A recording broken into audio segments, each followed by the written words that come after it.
Data protection and privacy teams are under more pressure than ever with new laws, AI oversight, data breaches, and the constant expectation to do more with fewer resources. That's why TrustArc built a modern privacy and data protection management platform powered by Arc Intelligence. It unifies your tools, automates the work that slows you down, and surfaces what matters most right when you need it. From guided quick actions to our intelligent assistant, Ask Arc, you get credible, contextual answers backed by expert research, not generic AI guesses. Finally, privacy that works the way privacy pros work. Learn how TrustArc helps teams move faster with confidence at trustarc.com/serious-privacy. That's trustarc.com/serious-privacy.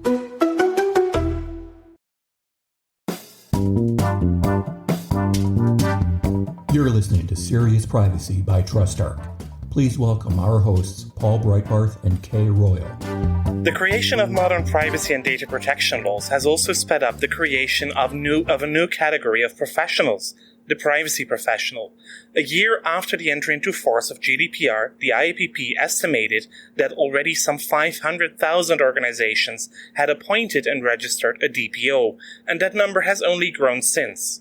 And Europe is of course not the only region in the world that knows the mandatory requirement to appoint a DPO. And then we're not even talking about the voluntary appointment of a DPO in order to ensure that organizations have their data processing operations under control. But not all organizations will have the capability to organize this role in-house. Maybe they are too small, or they're just lacking the right people or qualifications to take it on. And for those companies, another relatively new solution might be the answer: DPO as a service. Our guest today, Tash Whitaker, is an independent consultant helping organizations deal with data protection compliance by providing advice, training, as well as data protection as a service. So how does it work to be the DPO for multiple companies at the same time? How do you ensure you get all the relevant information, especially in a timely fashion? That and more in today's episode. My name is Paul Breitbarth. And I'm Kay Royal, and welcome to Serious Privacy. So, Tash, I absolutely love having you here today, and I know everyone laughs. I love having everyone on. I really, really do. But I really do love DPO as a service.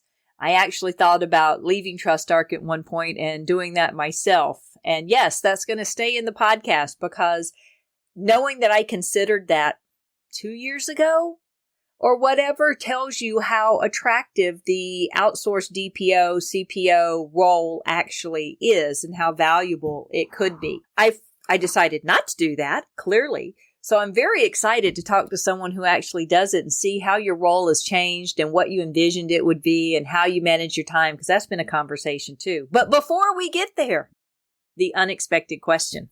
Are you ready? I'm ready. Go for it. What's the most creative thing you've done recently? Oh, goodness. See, no one's ever ready. No. That's because the questions are unexpected, I guess. That is true. Paul, what's the most creative thing you've done while she's thinking? Would you allow me something in the kitchen again? Because I've been baking bread. Have you like... That's what I was going to say, because I did the whole sourdough thing during lockdown like you're supposed to. Mm-hmm. Ooh. And found it really, really good because you have to, do all your stretch and turns in sort of 4-hourly intervals or whatever it is. I found it really good for productivity because I'd set it going during the day and then I'd end up staying up really late because my whole organisation is terrible. I ended up staying up really late to get the last fold and turn in, which meant that between those fold and turns, everyone else had gone to bed. The house was silent. I'd just sit and work. And I just thought it was brilliant. And then at the end of it, I get this loaf of bread. And how was the bread? It was amazing. It was too good. I had to stop doing it. I gained so much weight because sourdough and butter, just heaven on earth. Yeah, San Francisco has really good sourdough bread. There's one right on Pier, whatever the famous pier is, 49. Just 9? I think I've been there a lot. Anyway, I loved the sour bread before I found out I was celiac, but it was fantastic. So, Paul, same thing, bread? Well, bread certainly was a thing, and if you look from the other angle, being creative, I think writing my first academic article in draft was also pretty creative. Yes. That took a lot of time and inspiration and thinking and finding new angles in the whole discussion. So I guess, yeah. And I thought it was baking bread excellent. Where is that right now? Yeah. It's under review. So it is in the peer stage. So I need to work on the feedback that I received and make sure that I process all of that and then resubmit. Yes, be very humble with the feedback. Trust me, I've been through that. My most creative thing is I am hand painting a kitchen table right now.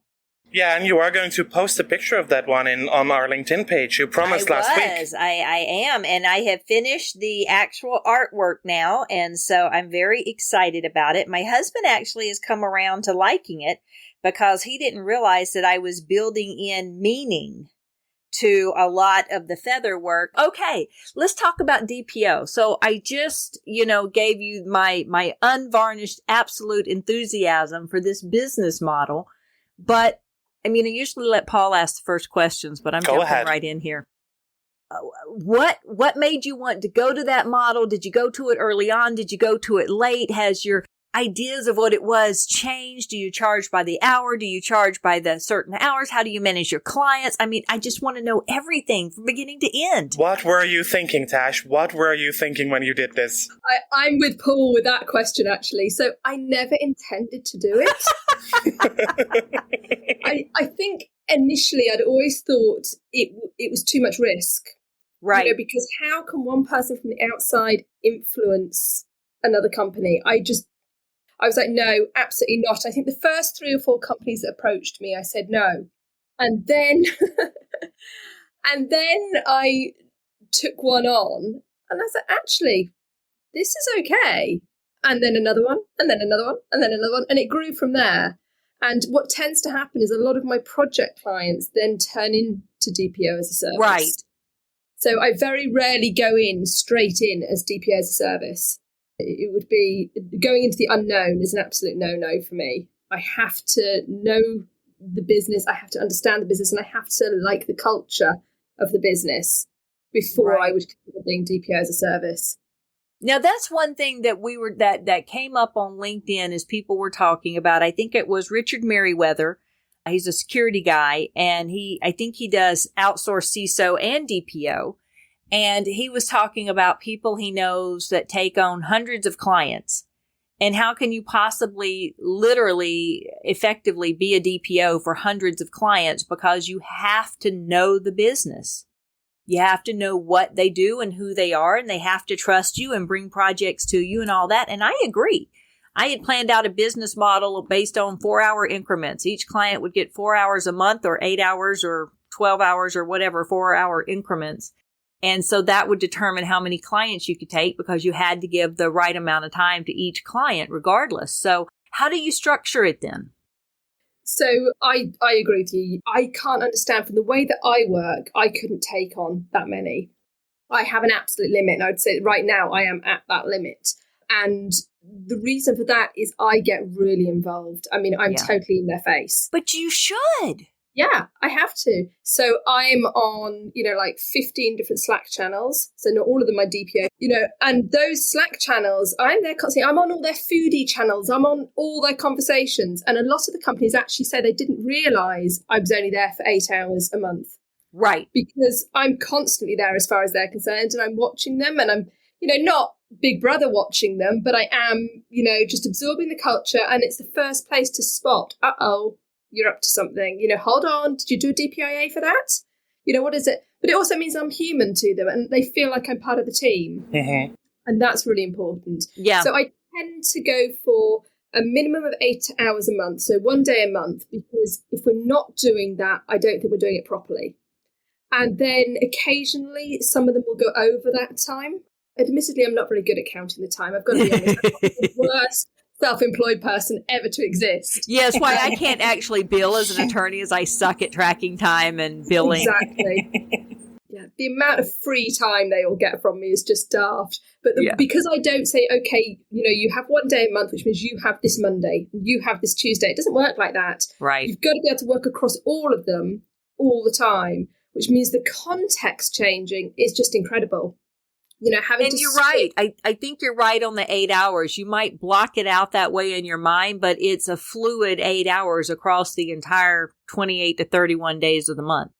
Exactly. Okay. Exactly. So do you take organizations in the same sector to ensure that you have some sort of good understanding of what is happening, or do you vary? Are they all completely different?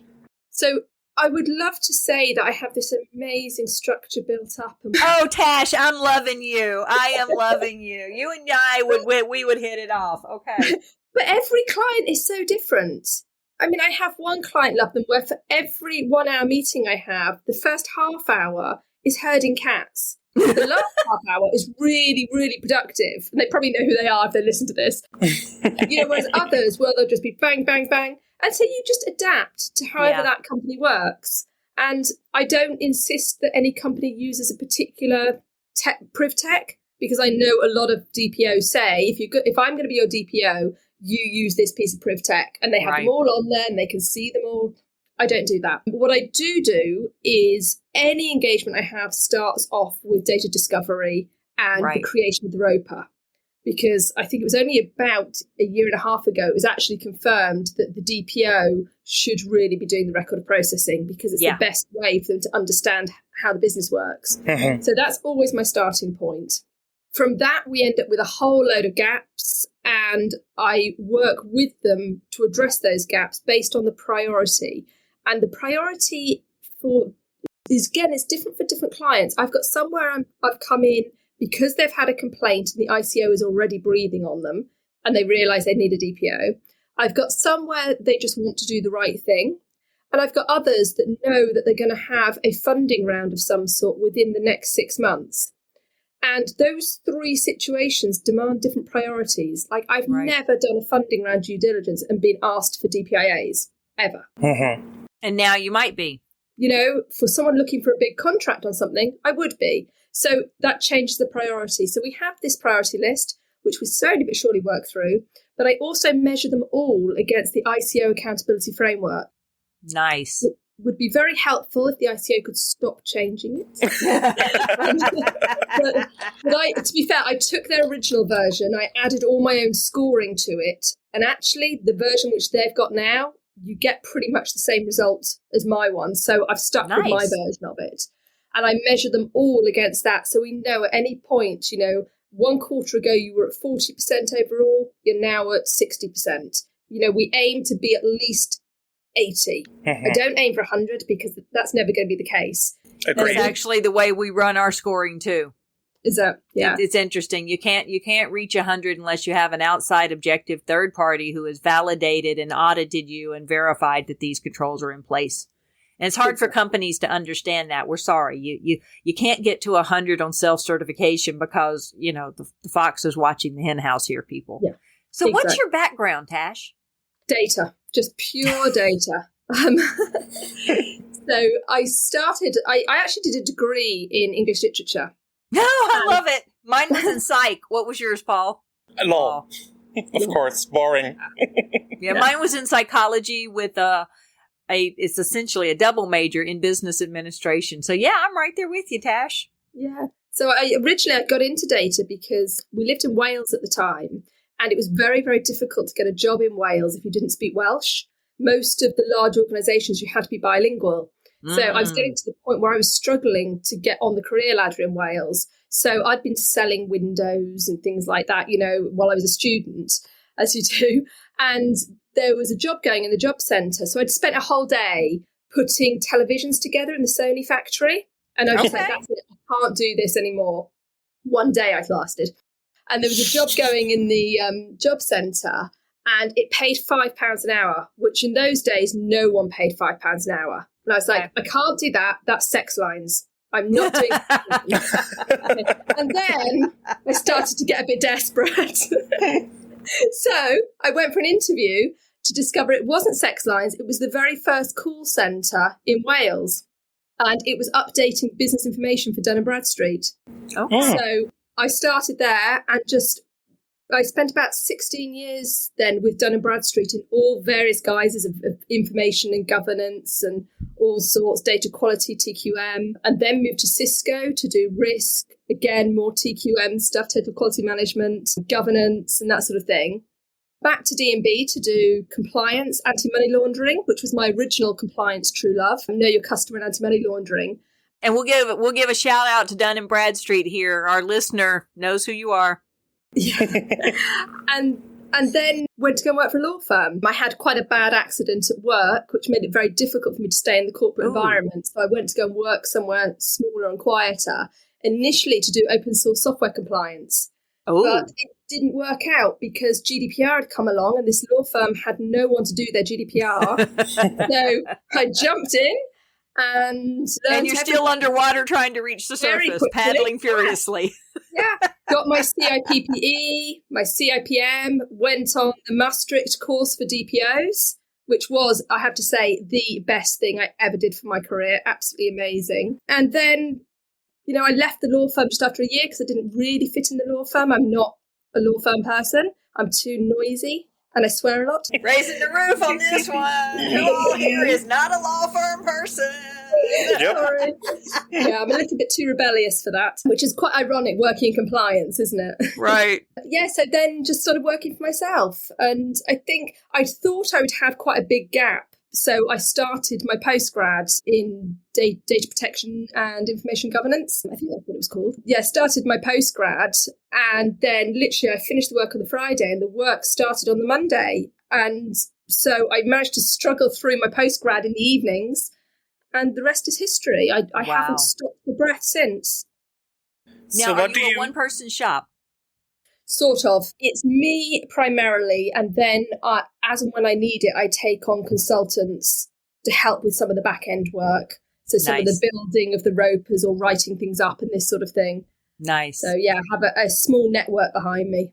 Nice. Paul? So what do you like best about being an external DPO? What are the advantages both for you, but also for the organizations that you work for? My favourite thing really is that I don't need to get emotionally involved. And I am a very loyal and emotional person. And I think in-house, I would be quite upset if I was giving advice or I felt they were doing something that wasn't right for the data subject. And they were saying, that's our decision. Sorry. I find that really difficult to work in-house like that. But because I'm DPO as a service, I can say, okay, this is my recommendation. You can either go high risk like this, low risk like this, or these various options in between. And I don't actually care which one you do.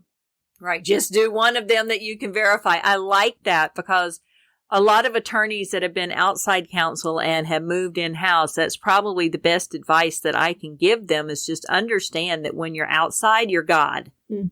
You get to say, do this, go forth and conquer. And you never know which one they do unless they get in trouble. You don't know which part they take, which part they don't. You don't really care either. You got paid for the advice. They did it. And if they get in trouble, they'll come back to you. Mm. It's when you go in-house and you realize you're not even not the voice of God. You're not a voice. Yeah. They don't even respond to emails. They ignore you. They don't invite you to meetings. It's a real humbling experience to do that. Mm. So I like the attitude that you say you're taking, that you give them the range of things they can do, and then you work with whatever it is they do. Yeah. Yeah. And I will argue with them. Don't get me wrong. If I think they are going too risky, I will say and I'll explain why. You have to. And I'll also say to them, I'll also say, whichever one you decide, I'm going to send a cover my arse email to go with it, so that I have recommended this, but you've decided this and you're going to sign that off, which is fine. But also don't tell me you're going to go for the least risky and then go for the most risky. You have to be honest with me. And that's something I find is really, really important as DPO as a service. As much as they have to trust me, because I see that I'm there to give them a defensible position. I'm there to really protect them as well as protecting their data subjects. I have to trust them as well. And the minute that trust goes, that's when I'll start saying, no, backing off. And if they need it to be a telephone call as opposed to a written email, you can manage that too. You just need them to be open and transparent with you. Yeah, exactly. I love that. And most of them are. I once told a group of salespeople they couldn't do something. I'm like, seriously? How can I possibly stand up in front of a judge and defend this? their response was, "Oh, we have faith in UK. You can do that." And I'm like, no, wrong point. It's not about me. It's about you.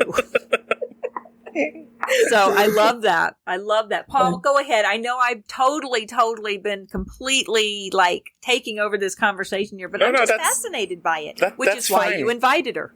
Exactly. And I'm still wondering, what are the disadvantages? I mean, yes, being outside, being able to be honest and be direct and even be blunt if need be, but what are the disadvantages of being outside? I mean, you told us how you try to be part of the culture of an organization, be involved and make them feel that you are part of the team, but there must be disadvantages to being outside. Yeah. I mean, there are disadvantages that you could be cut out of things and you'd be none the wiser, because the only way you can be brought in is through email, through phone, or through Slack. You're not there standing at the water cooler every day. Do you go in and meet them in person? Yeah, I do when there's no COVID around. So I would quite often just spend the day, working with. Okay. So usually you would. Okay. Back to disadvantages. Yeah. Sorry. Squirrel. Yeah, I used to be out on the road probably 2 days a week. I'd be in London seeing clients. Okay. How that will change, I don't know, because I probably have about twice as many clients since COVID kicked off than I did. Oh, wow.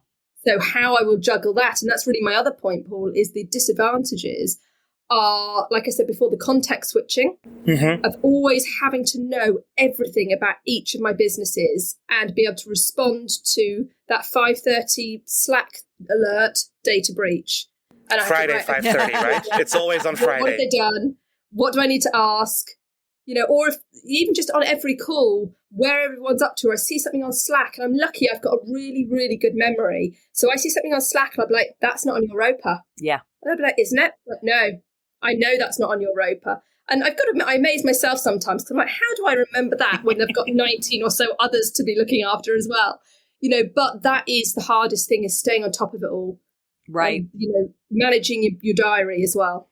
Yeah, I can agree with that. In a past life, I met with a client, and it was a law that was or a regulation that was just coming out. And then 2 years later, the government put out guidance on it. And one of the examples was the exact opposite of what we had told the client to do. And so I told the company we needed to reach back out to the client. And she was like, how do you even possibly remember that? Well, these things stick with you. Right? Yeah. They stick with you. They do, definitely. Yeah. So how do you ensure people really reach out to you? I mean, DPOs need to be involved in a timely manner for everything new that is happening. And I can imagine that it is not just you telling people that they need to do something, but also them needing to be aware that they need to come to you if they have questions, if they have concerns, if they start a new project. Yeah. Yeah, and I'm finding the ones I've been DPOing for the longest are definitely at that stage now. They're really, really proactive. Longest being how long? Probably 2 years is probably my longest. Okay. They actually come to me with the DPIA ready filled in. I'm like, wow, that is amazing. Nice. For others, what I'm tending to do is, because we go through the accountability framework on a quarterly basis, and then we report that back to the board, and I make sure it's cascaded down, people are now a little bit more aware. Likewise, if we do have breaches, they all know about it, and they know what happened, and they know why it happened. And so they start to sort of think twice, and they'll be, can I do this? Can I do that? So a lot of it, I think, is in that data discovery phase. I find I make some really good contacts in the data discovery phases. So I may well have 8 meetings an hour long with these people, but it's like a therapy session. Because they know what they do. I draw stuff out, and I'm asking, what keeps you awake at night? I'll turn the record button off. What should I be worried about here? And it's a two-way trust thing. And because of that, they are more likely to come to me later. Yeah. Once you establish your credibility and your trust, absolutely. Yeah. I always love the question of, what am I not asking that you were terrified I was going to? Yeah, exactly. That's a brilliant one. I might take that one. Yeah, steal that one, because it one usually makes them laugh, but 2, they usually answer. Because by the time you get to that point, you've asked questions, you haven't scared the bejesus out of them, and it's like, okay, what have I not asked that you were scared I was going to? And usually they will go, I was really afraid you were going to ask us about our marketing to moms of 6-month-old babies. Yes. And you're like, okay, let's turn the recording off and talk about this one. Yeah. I have lots of what I call door handle comments. Oh, by the way, before you go, walking out the door, they're like, just one more thing. You're like, go on then, bring it on. Oh, everyone knows my rant on, quick question. There is no such thing as a quick question. It's really important that the DPO makes it clear they're not there to say no. Right. You know, my answer to anything is I'm not going to stop you doing this, but let's work out how we do it. How do we do it properly? And give me time to go research and find a way to wind through all the laws so you can do what you want to do and do it in a legal way. Exactly. And yes, that's also a pet peeve of mine. People going, but he gave me an answer without having to go research. Then why are you trusting him? Yeah, exactly. Or the other thing, which I get every single day, is, but other companies are doing it. I'm like, I'm not their DPO and not on my watch. You're like, they ain't my companies if they're doing it. Yeah, exactly. If other companies are jumping from the bridge, are you? So yeah. Oh, I love that. I'm sorry. Somehow or another, that's got to work its way into the title. Yeah. What is the strangest thing that happened to you so far while doing this, without naming and shaming companies, of course? But it's having a conversation with a CEO, because I work with quite a lot of startups at different stages. It's having a conversation with the DPO and CEO and having to say to him, I hate to have to ask you this, but that data protection policy that I've just seen on your intranet site, did you write that because you genuinely think that's what you do? Or did you write it because you had a contract in the next morning? Yeah. And he was like, yeah, we had to write one ready for 9 o'clock the next morning. I was like, okay. Just wanted to make sure. So that's probably, it's having to have those honest conversations with people and knowing how to gauge it, especially in the data discovery phase, because they don't know you yet. Right. But there's stuff you've got to ask. And, saying to people, I really hate to tell you this, but you're going to be at about 3% compliant right now. It's not a bad thing, but we've got to get you up there. There's work to be done. But 3%, I really am on a 1 to 100 scale here, people. 3% is not good. I know when I was working as a consultant in my TrustArc days, and it was interesting because one of the first things I would do for a client is I would take their privacy policy and I'd run it through a readability scale. Mm. And there's a wonderful readability scale online that does 8 different readability scales. But of course, they do the most popular one as well. And I'll throw it through there and they'll be on a grade 23.5 readability scale, which means you have to have 3 PhDs to understand it. And I'm like, okay, this is the starting point, people. And if you're doing this, I know we've got a lot of work ahead of us. If they come out somewhere around a grade 12, I'm good because that's high school. Yeah, see, they should be grade 5 to 8, but we won't go there. Well, I always say, the average reading age in the UK is 8. We should be aiming there. And I have always... Is what? Age 8. Okay. Is the average reading age in the UK. And I've always taken great delight in thinking that's how I was writing my privacy notices, because I absolutely smack down everybody else's and I'd make it as simple as I possibly can. But even then, because of some of the wording that you have to put in there, like legitimate interest... Yeah. It automatically takes up to graduate level. And it does. Frustrating because it's like I'm trying to keep it as simple as possible. And then I've had... Well, the good thing is it highlights the words that tell you, that says that we're ranking you this because of this. And so I'll specifically go in and look at the words. And if it's things like legitimate interest, and I've explained what legitimate interest is, I'm fine going past that. But no, it's the same thing. We tell people to aim for grade 5 to 8. 8 because that's the average reading level. 5 because English might not be their first language. Exactly. If you're writing, or you might be, like me and be from a place where there's an even lower grade level of reading across the average. And so I tell them to aim for 5 to 8. You can't get there. And then unfortunately you have, there's a, I'm trying to explain what it is. I don't think it's a company, it's a not-for-profit that looks at all the apps that the NHS has on the NHS thing. And you can be sort of certified by them, for want of a better word. I'm sure it's not a certification, but something like that, based on all your privacy practices and your privacy notice. Mm-hmm. And I've had them look at my privacy notice and put in extra stuff that is completely irrelevant, but they insist that it's there. I'm like, why? So, it's say things like, if you click on an external link, we do not take responsibility. And I'm like, there aren't any external links on this webpage. Right. So why would I put it there? Oh, because you have to. I'm like, no. You don't, you're like, no. Complex. You're like, no, I don't have to do that. Yeah. Oh, but you do if you want that hilarious. specification, and you then want your product to be on the NHS app page. So it's all the conflicting regulations and requirements. Now, you work with companies that are based in Europe or the UK? I do, yes. I have done project What do you work. think about companies based in the US? I've done project work for US and Switzerland as well, so not technically the EU. But yes, I have done US and some of the global companies as well, including some which have Russian operations. And in those circumstances, it's quite difficult because you have to look at the patchwork of all the other regulations, not just the GDPR. It has to be everything that you're bringing in. Yeah. And that's great fun. That's been my philosophy on the US. And maybe my philosophy is wrong, but I'll share it with you. US-based companies that don't have a presence in the UK or the EU really need to have a US-based DPO, CPO, because it's really, really difficult for someone who did not grow up with US laws to understand the patchwork and how the laws work here in the US. Yeah. Absolutely true. I mean, HIPAA, everyone thinks they know what HIPAA is, and they're wrong. So, yeah. I tend to work I work with another consultancy who are based in Ireland and in Canada.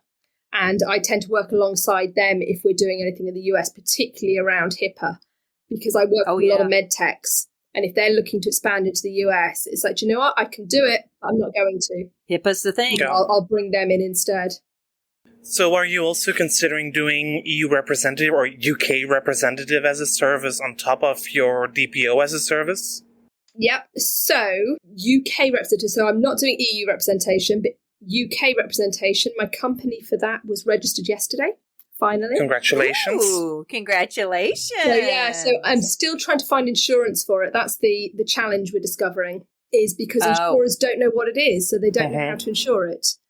So I'm having to turn people away at the moment, which is really dispiriting. I don't like that, having to turn them away while I say I want to make sure I'm doing this properly. Because, I'm trying to find other people who are offering in the UK, well, what insurance are you using? Because how am I not able to get the insurance yet, but you are? So it's turning into a big paperwork thing.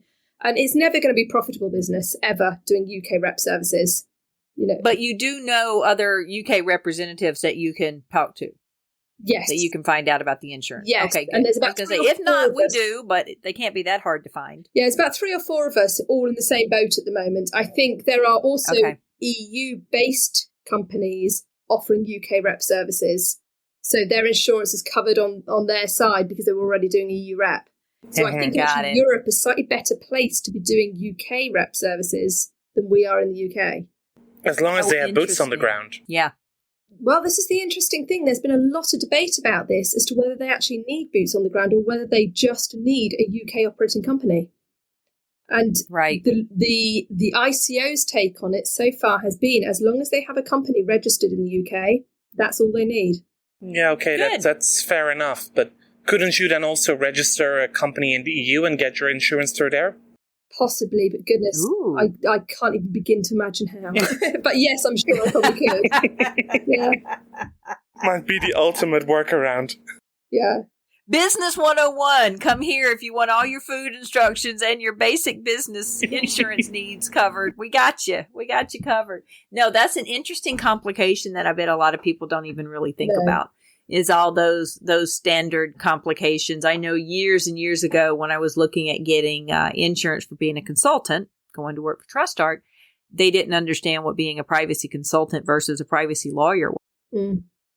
Well, even this time around, I've had this problem for my DPO work, trying to get insurance this year for my DPO work because my current insurance stopped insuring on DPO work. And so I had to find another one. No. And that was a massive challenge. Even though everybody else I knew had it, and I was even sharing them their insurance documents and saying, I just need this. It's like, no, it still took weeks to come through.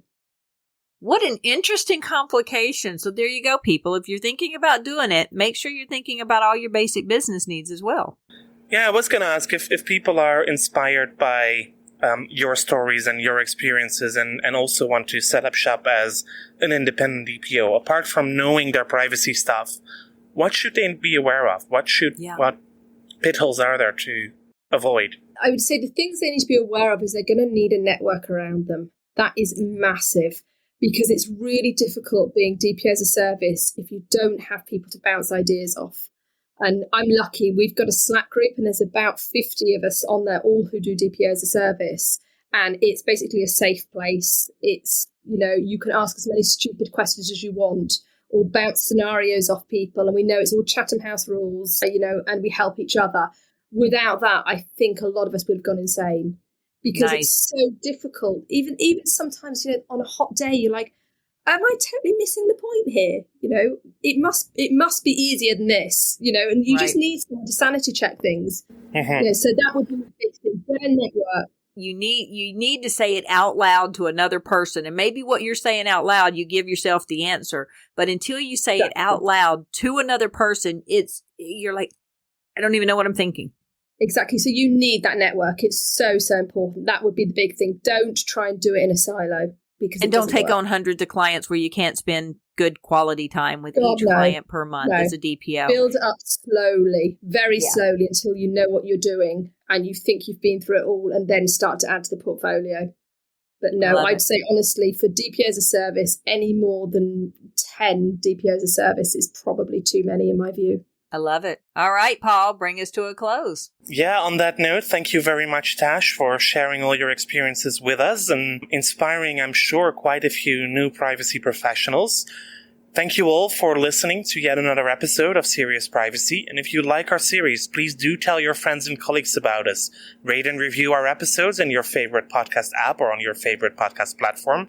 And should you have any questions or suggestions, and especially if you would like to be a guest later this year, please reach out to us via seriousprivacy@trustarc.com or via Twitter at @podcastprivacy, or leave us a message on our LinkedIn page.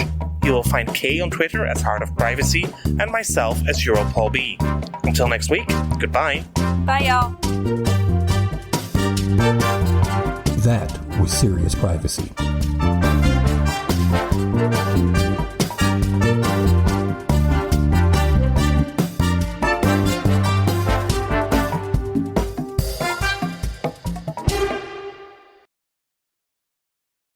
If you're a data protection or privacy professional, you already know the pressure. Non-stop regulatory change, AI oversight, internal demands, and the expectation to somehow stay ahead of it all. And the old patchwork of tools just isn't cutting it anymore. No. That's why TrustArc created a modern privacy management platform powered by Arc Intelligence. The TrustArc Platform brings your workflows, evidence, research, tasks, and applications all together in one unified and intelligent workspace, so you don't waste time digging, clicking, or context switching. With Ask Arc, your privacy assistant, you can ask plain language questions about laws, jurisdictions, or even your own program data, and get credible, cited answers based on NIMBY research and more than 1,000 global laws. It's explainable, transparent, and purpose-built for data protection and privacy. So if you need to add a vendor, create a cookie banner, or start an assessment, quick actions take formally complex tasks, turn them into bite-sized guided workflows to save you time. It's a platform that thinks like you, works like you, and helps you move faster with confidence, whether you're a seasoned DPO or you're just getting started. See how modern privacy gets done. Explore Arc at trustarc.com/serious-privacy. That's trustarc.com/serious-privacy.